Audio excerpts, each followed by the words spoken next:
So, let's try to make this a little bit interactive, and I think we had a very good start earlier already. So I have a question that I promised to be raised to Christina, I think, before we start. So let's start there already with you. If you have a question still in mind.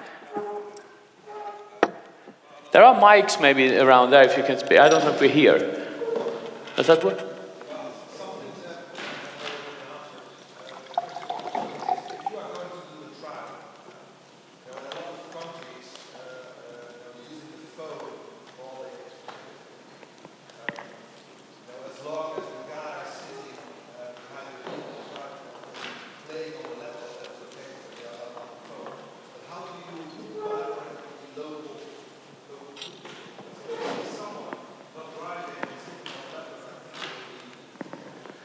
Can you repeat the question briefly? Yeah, exactly. I was just thinking about that for everybody. So if I understand your question is about how do we manage that people might be talking on their phone while they should be driving, like it's shown in the movie.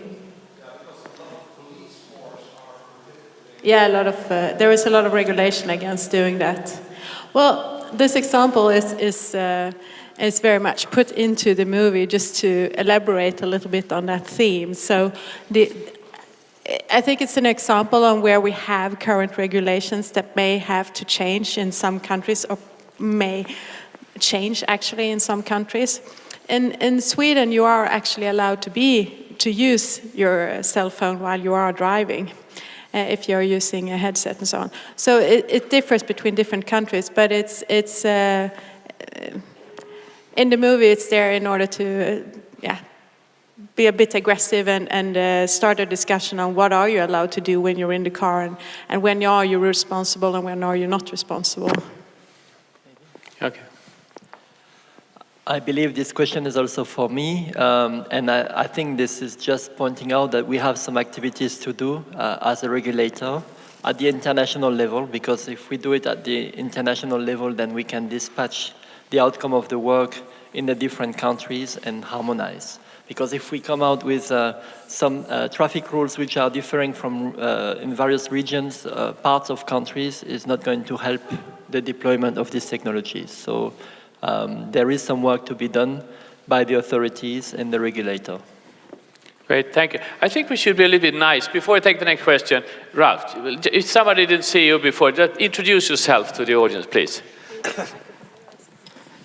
Hi, I'm working for an information technology company, and we are mainly dealing with data and data analysis, and we also work with a couple of OEMs, but also some other players in the after-sales market. And there's much going around about getting information about the car. For example, OEMs seldomly have any information about their vehicles in the market after the warranty time, because there is no reporting back. So they have a very high interest also for their normal operation to get connected cars. Good. Thank you. So the next question was over here. Given the fact that we have many automotive producers who do their own self-driving experiments, but having a market which is mainly global, right? Or take alone Europe, right? You can take a self-driving car from Germany to the Netherlands, France, Spain, and thinking about all the regulatory horror inside Europe and even beyond to get this organized. I wonder how do we manage that, right? Do we have to stop self-driving at every border? Good question. So, please, who want to start? It's for all of you, I guess. Well, what you're saying is one of the danger if we have fragmentation of requirements. And this is one of the reasons why the UN is having this World Forum dealing with harmonization of technical requirements. If we harmonize the requirements, then we won't have difficulties. And indeed, this organization since the 50s managed to allow a truck to go from Russia to Spain without having big problems at the border, not even with customs. So what we are going to try to do now is to manage the same results also with automation and automated driving. Any more comments, please? Perhaps I can add a technology aspect to that. It's kind of independent of the legislation. Of course, for global car makers, it is important to have a solution that scales globally, so that you don't have to reinvent and re-engineer per country. I think at the moment there's many different pilots that fits this phase, because many technologies, positioning technologies, planning, decision control is still taking shape. But already we see with map data standards and the different map layers, we see a certain level of standardization, and I think that's important to take those beyond the local pilots, so that you can use the same sort of data sets and the same processes in combination with the same set of sensors everywhere, even if that might be different per OEM, what sensor set and what data sets they choose. Good. Any more comments? Okay, fine. We have a new question. That's great.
Anybody wants to respond to that?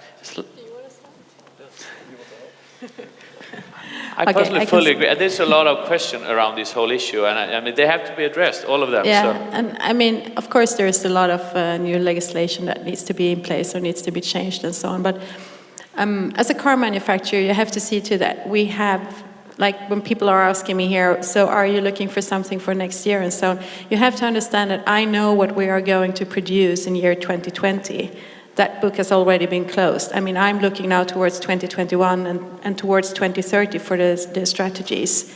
Saying that, we are doing a digital transformation, as you were talking about. So we are changing from becoming a clear business-to-business company where we are selling our cars to the dealers to sell them to the consumer, and going to become more and more a business-to-consumer. So we are, for instance, selling some of our Volvos over the internet today. And with that, it comes a complete shift of mind of what you are as a company, and that goes hand in hand with the digital transformation. And with the digital transformation, I mean services that we can provide with the equipment that we have in the vehicles already. So with that being said, I think we're going to promote a lot of new services to users, like we are promoting the digital key with phone as key and the road friction indication, and that is going to push for legislation. But if you're thinking about other legislations like the Global Data Protection Regulation or the e-call mandate, it needs to come out with a good time span for the car manufacturers to be able to adapt to those rules.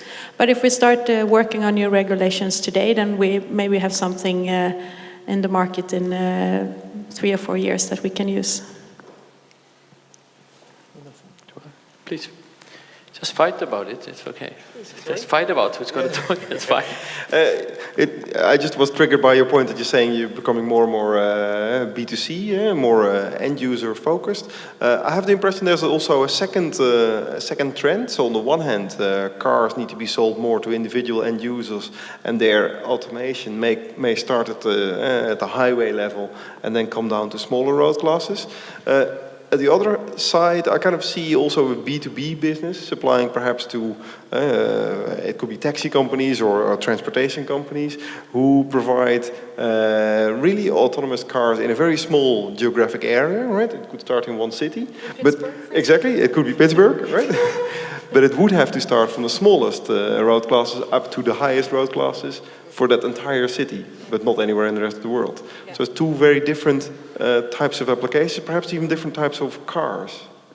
I have to add to this complexity on my own. I mean, this whole notion about automotive cars and automated cars and so forth, I mean, you know, when you do major changes in a company, you know the processes and people are the big issue, it's not really technology. And I think we actually confuse people today completely by talking about autonomous cars because they have no conception about having cars running on their own on the street.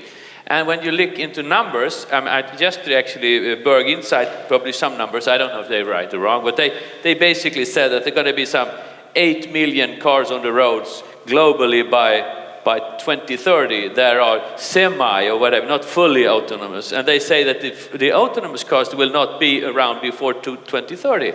So the industry, I guess, should be afraid of, you know, telling people about stories about the future. It takes a long time and there's a lot of complexity. Yes, but why do we talk so publicly about it to people? Why don't we talk about what they can do today?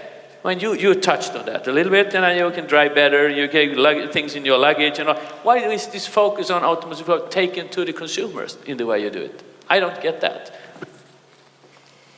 Why is that important? I don't know. Let's put it this way.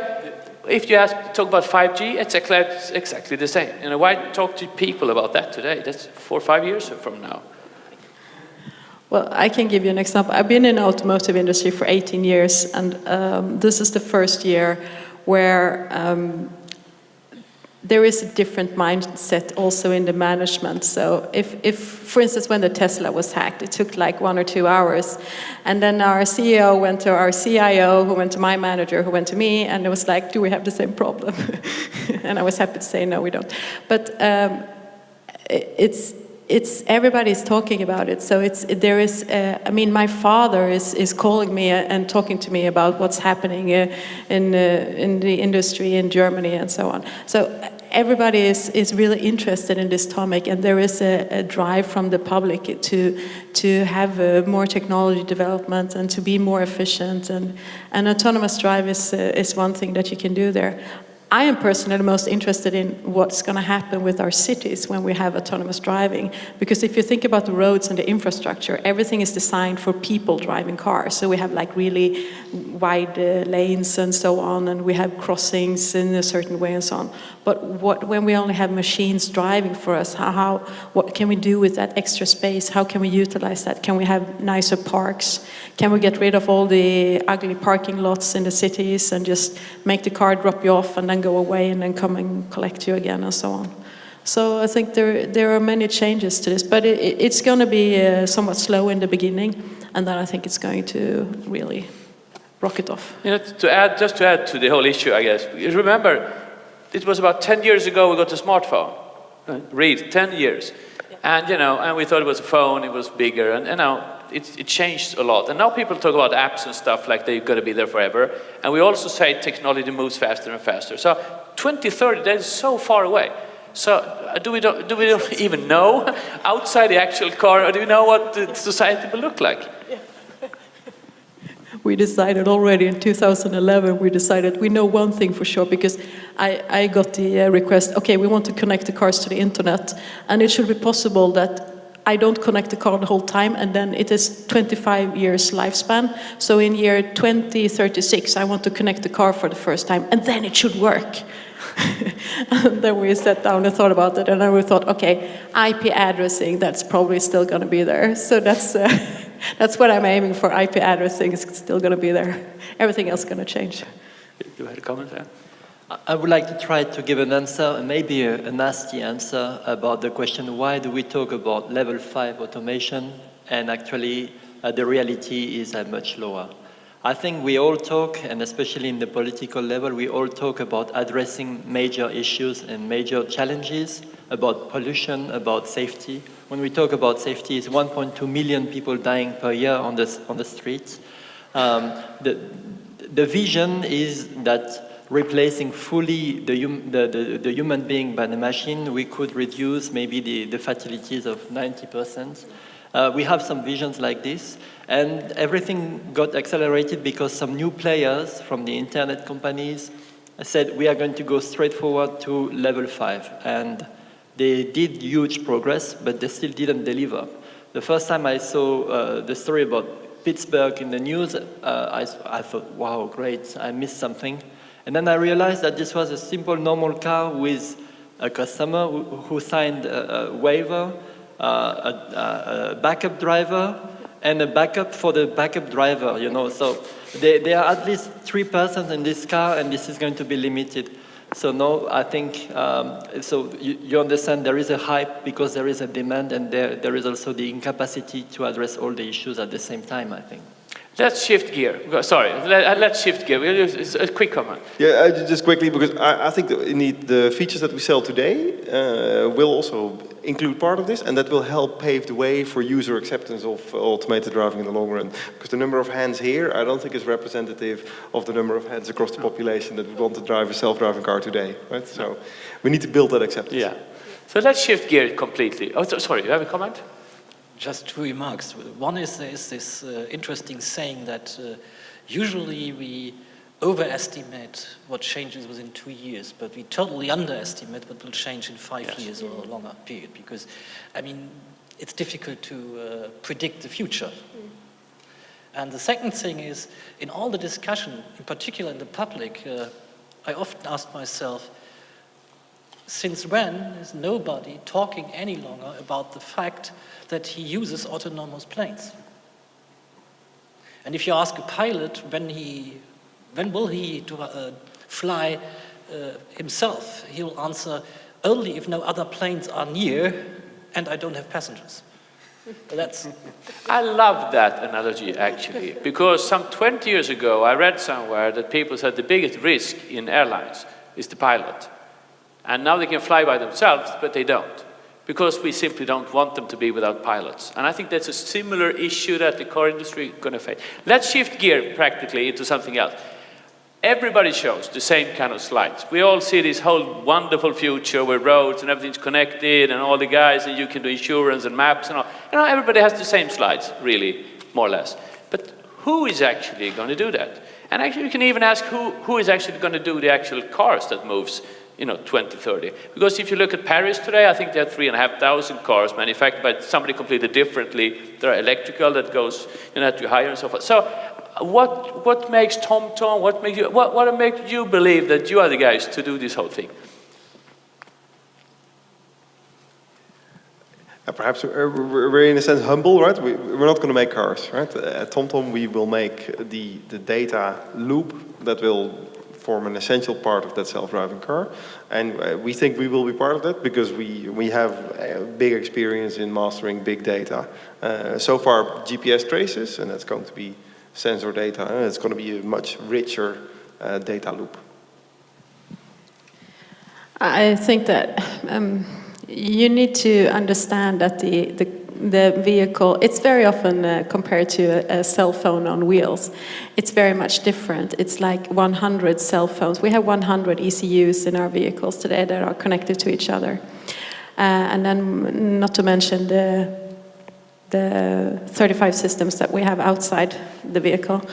So it is a very complex thing to develop and to produce. And the most difficult thing about it is that you're liable for your product after it's been sold. If somebody is misusing their smartphone, there's not very much that could happen physically, but we are liable for the product, and that liability brings a lot of responsibility with it, and that just affects everything of complexity in the whole production chain and development chain and so on. But I love what Tesla are doing at the moment. I'm a huge Tesla fan. If you have the opportunity to go and test drive a Tesla. And you can, in Norway, 12% of all new cars sold last year were an electrical car because they are giving such good incentives and they can drive in the bus files in the city, which is very popular, of course. I think there are a lot of changes going on. I love what Elon Musk is doing with the open source and giving out information so that others can do it. So I think there are going to be a lot of changes and a lot of disruptors. But the problem is still that it's the liability and it's the investment on the production line as well. You have to consider. So it's not easy to start being a car manufacturer. I kind of follow up with. I think it's a very fair statement. I agree, and I know it's difficult. But you also have a lot of stuff that goes outside the car that you do. So, well, shouldn't you focus on what's so difficult then and let others in the so-called ecosystem sort out things? Yeah. Ask TomTom to do the maps. Yeah. You see what I mean? Well, It's easy to talk about the ecosystem, but Yeah, like my colleagues at electrical engineering are saying, like, well, it's not like the things that you do outside the vehicle is something difficult or complex. And then I go, yeah, well, you can do it. But no, I mean, of course, it's both inside the vehicle and outside the vehicle. It's a partnership and collaboration with a lot of different partners. Each ECU is provided by one, if not two, different suppliers, and also in collaboration with a lot of different partners outside, like we've just announced our collaboration with TomTom, actually. So of course, we are working together with the best in the field. You can't be best in everything. So we're trying to figure out what we are best at and do that as good as we can. Good, thank you. I would just say that because we request this liability, actually, this is quite difficult, actually, also for the new players. And for example, I talked to Chris Armstrong before he left Google, and he said, actually, we are going to sell as a supplier to other car companies our system because producing a car is so difficult. So the new players usually try and realize how much investment and how difficult this is. Do you have any comments on that or no? So let's talk about something else then, because we are already and we will produce enormous amounts of data in the cars. See all about those things. We're going to produce enormous amount. Today, people in insurance, they are nervous normally because people don't really sign up to the UBI, right? Because people don't know and they don't want the insurance companies to know where they are in the night and where they park the cars and so forth. Privacy. Who owns the data produced in the car? I think it's the user or the owner of the car. But a lot of people don't think so. I don't know what you think.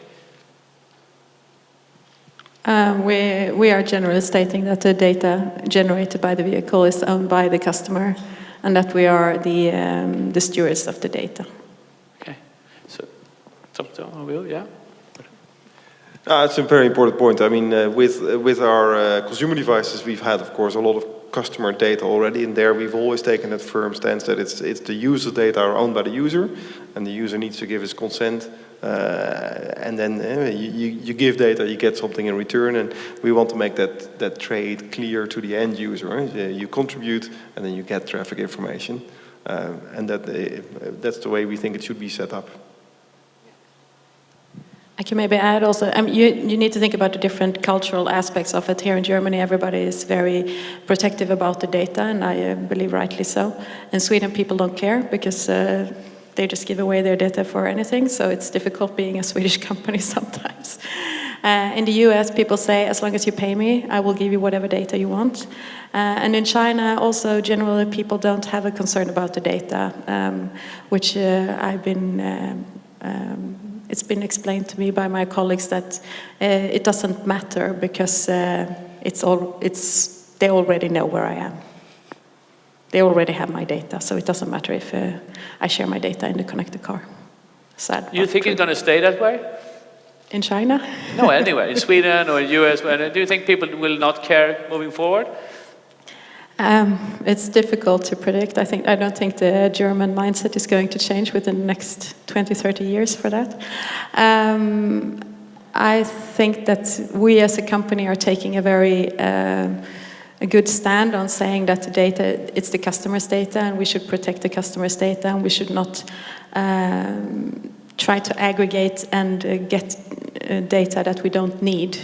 And also we're working on anonymization and so on. So of course this makes our whole CRM department cry and trying to explain yet another time to me about the possibilities with data insight and big data and so on. But luckily, our management is very firm on that. We should really honor the data privacy. I think that is very comparable to my presentation this morning, because it's not that much different to industrial machinery. If the user of this machinery doesn't want to have the added value services, he must provide access to his data, because without data, no such service. So therefore, probably customers will accept that. What's questionable is the actual practice, that when you sign the contract for buying the car, you agree to the use of that data in a very, very wide form, because it's in the small print of the contract. And there is no legal way to actually withdraw that, and there is no switch in the car where I can turn off data transmission. So there will be further discussion. As it is in the industry, as I said this morning, we need contracts to make with the service provider on what he is allowed to use, and we need some, at least, knowledge what he is getting in terms of data, which we don't know today. And it's a lot. Do we have any questions from the audience, or should I continue? No? So let's, I was thinking about it. Yeah, you know, when we talk about technology and we talk about networks and stuff, we always, sooner or later, somebody will start to do the math. And like yesterday, somebody says, well, the cloud will not manage all the data, simply pure mathematically. You know, we have to do it elsewhere. So I think when people talk about the ecosystem around cars, first of all, everybody, if you have a hammer, everything looks like a nail. So, you know, the answer is, you know, we start from the, maybe maps from Europe, you know, and we are the car guys, and we are UN, you know, United Nations and so forth. So, but if you think about the math here, if you want to have, you know, access to some kind of, let's say, garages or some kind of a service for cars, if every single car manufacturer will have to go to every single garage and try to make a service, well, that won't simply work. Or will somebody be the best one to do it? I don't know how that thought to be. Has Volvo the ability to sign up all the insurance companies and all? You know, it's got to be a huge amount of work to do. So the picture and the reality kind of don't match, I think. That, you know. I don't think that's terribly different from today, though, because if I look at, for example, the rescue arrangements today, right? If you have a Volvo, you get, I don't know what it's called, but the Volvo rescue scheme, and they subcontract that to others who then have per country arrangements. So I can see exactly the same. And I think for all new services, it needs to be exactly the same. It needs to be aggregated to a global level by parties that do not need to be the car makers. The car makers could go to aggregator this, aggregator that. Yeah, I mean, there is a lot of business being started up on integration hubs or business aggregation and so on. And I think it's needed, because also you have to remember that business is local, so the connected services that we are about to present in the next coming years are very much locally based. So then you need to have, you can't go around and sign up deals with every local provider of a service in every city and so on. So it's of course wanted to have integration hubs and integration services. And then the question comes up always with, yeah, but why don't you just standardize the APIs? And then the question comes up with, why don't you just standardize the data that is sent from the vehicle and so on. And there we are a bit protective, because we see ourselves again as the guardians of the data from the consumer. So there are a lot of discussions going around in that area, and maybe in the future soon. But until then, there is a lot of business probably to be done in the integration business. Good. Well, interesting question. Do you see any problem? I see that this is a simple market mechanism. There is a new demand, there are new opportunities, and the market will do something like, let's trust the market. It's going to happen? Well, I don't see the problem, because have you done an integration with an insurance company? You know how much work that is. You know, you don't want to do that 600 times, you know. They don't either. So, I mean, there needs to be some kind of structure in all of this. But so far, it's not clear from very many companies what they will do and what others will do. I think that's kind of what I'm asking for. So is the vision that we're going to do this ourselves, or, you know, this is our role? Because it's going to be an ecosystem one way or another. Yeah, exactly, and I strongly believe in standardizing a number of interfaces, right? And perhaps not on all fronts it is clear where the interface is that needs to be standardized, right? As it's an evolving field, especially in autonomous driving. But for other things like traffic services, there's already a range of standards. There's ADASIS, there's Sensor is now being shaped. So I think these standards are coming, and they will continue to evolve. But that will facilitate multi-sourcing for the same component. Yeah, sorry. And maybe you're not aware, but I don't know whether the market will resolve everything. Because as of today, the OEMs are heavily fighting not to disclose information to other workshops than their contracting workshops in the most cases. So an independent workshop doesn't have the same information like the contracting one. And with having access to the ECU data and all that, this will increase. And for example, Bosch After Sales has the business model to actually re-engineer this data and sell this content to the independent dealerships. And that's getting more and more tough because having the data is also a kind of power for having freedom to operate in the marketplace. I have another question now. So now, you know, we have a hammer and everything looks like a nail. They're going to be electrical cars and clever cars and autonomous cars to save the problems in the cities and so forth. I was listening to the CEO of Volvo Buses, a kind of brother to you.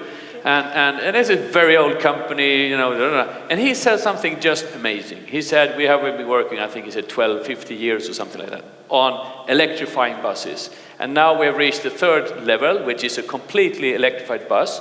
We have developed a complete system with ABB. We are ready to design the system for any city. We install the system for the city, and we charge by mile or kilometer, since we're in Sweden. He said that this is the perfect way to transport people in the city in the future. They are clean, they are silent, you can run right into a shopping mall or what have you. Maybe that takes away 2/3 of the market or the issue, I don't know. Is that, do you see other kind of threats to this whole vision of yours? I think there are, I mean, the car ownership is changing as well. I mean, there is a lot of car sharing initiatives going on. And I personally really like those initiatives and the changes that is also going on there. On the other hand, they are happening in some parts of the world and not in other parts of the world. So the trends are a little bit different in China and in the US and in Europe.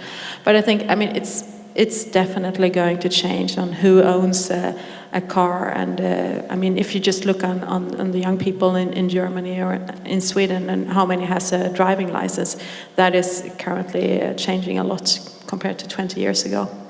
So I think that transporting of people is going to change in the future. But it's like in China, the cars that we do in China, the prime seat is not the driver's seat, it's the back seat, because the person who owns a Volvo in China sits in the back seat and the driver is in the front, so they don't want to have the nice infotainment system in the front because the driver shouldn't use that one, it should be in the back. So it's going to change in different ways in different markets. There is an estimate for Germany. If we would have all over Germany accessible car sharing available, then the overall fleet of cars in Germany could be reduced to 7th, divided by 7, which makes me always ask myself, is that in the interest of the OEMs? But That's another. Yeah, but it is hard to predict, right? Because at the same time, if everyone would own his own self-driving car, then it will do double trips all the time, right? It will drop you off and drive back out, right? And that would actually increase the amount of cars on the road, and well, maybe not the number of cars, but will increase their use, and therefore the traffic jams. So we'd have to see what happens in 20 years. No questions? Oh, here we go. Good. Yes, a great discussion. I have a question regarding the installed base. We're talking about the new cars coming out in 10, 15 years. But what about the 100 million cars that are already out there? would you allow them to be upgraded, like a firmware upgrade? And if so, would you allow third parties to upgrade? And then what would happen with the liability and the privacy? A little simple question. Well, okay, let's see. Okay, we will start with the upgrade of the vehicles. Now when we are releasing new software, so our new vehicles that we started to produce from last year, when we are now producing new software, we are actually upgrading the old vehicles as well. And this is one of the changes that actually Tesla has brought to the market, because they were the first one doing that. So we are doing upgrades of that. Allowing third parties to upgrade the vehicle. Well, one of the reasons for having authorized dealerships is that you know what tools they have and you know what they can do with those tools. And one of the things that my team is enforcing is the end-to-end security model for the connected car. And as a part of that security model is also the workshop and the workshop systems. So allowing any third party to upgrade, well, as long as they use our tools and are enforcing our security model, I would be happy to do that. With that in mind, just having an OBD2 dongle in your car actually makes the liability of the car manufacturer, well, disputable, let's say. It's just under discussion on who is actually reliable then. But I think there are going to be a lot of changes. But I think for me, the biggest problems with making a drastic change is that I am trying very hard to keep our security model end to end, from the vehicle and all the way out to the service provider. And that's the problem that we are trying to solve at the moment. How can we keep a security model end to end and allow partners to do much more than they do now? So that's it's a big opportunity, but also a big challenge. So good question. Comment? No. So I have a final kind of question here. You remember, I repeat over and over again, in my mind, IoT brings three variables: efficiency, security, safety, and sustainability. And the automotive industry really touch on all three, which is great. And we talk a lot about safety, and we're going to be safer, and we're going to be killed, and so forth. We talk a lot about sustainability in the sense that they're going to be less fuel-consuming cars and all that kind of stuff. But to me, there's another side of sustainability which we rarely touch, which is really that we are consuming not only the air and stuff, we consume all the resources and the materials and so forth. And the only way for me to see how that will be solved if my manufacturers own the product and take the full liability also for owning it and providing it as a service to people. And that's actually what the bus guy said, the Volvo bus guy said. We're going to sell it by kilometer. Then, if you come up with a very nice, clever thing, you're going to implement it right away. If you save some energy or something, you're going to be in the cars right away. Today, it takes for a fridge, it takes 10, 15 years because you have to buy a new one. Will the cars be provided as a service from manufacturers, do you think? I think the answer is already here in Düsseldorf. By just walking around a little bit yesterday, I was amazed of the number of car-to-goes and Drive Now cars that are out there. And they are clearly owned by the car manufacturers and provided as a service. So I think, yes, well, it's going to be a mix. Okay. I would be a bit more hesitant, but I think car as a service, yes. But who will be the winner in that game? I see as an open question. Uber. They will be winners of the game? Who will be the winner, right? Sorry, I thought you said Uber. Oh my God. For me, it's still an open question. I would not know where to put my bet. But yes, mobility as a service or car kilometers as a service, yes. I mean, sort of. I do this already as a user because that's probably the model behind my company car that is leased from the manufacturer and not owned by the company because we do software, not car fleet management. But the other thing is what you missed out is the fourth dimension. That's convenience and status. I think that's the biggest barrier today for car sharing, that people want to own their car. But as you put it with the driving licenses, this mindset changes. So probably demography will resolve that habit, sort of. And therefore, I think in 10, 20, 30 years, car sharing will be much more successful than it is today. Good. Do you want some final clever words from your side? I don't know if this is clever, but the observation is that we have the impression that there is always an addition of something new. We had the diesel engine, and then we had the gasoline one, and then hybrid, and then new propulsion systems, and none of them died. And you will be probably face in future different type of services and business models, but probably none of them will die. Great. So let's close this session. I have a daughter. She's 20.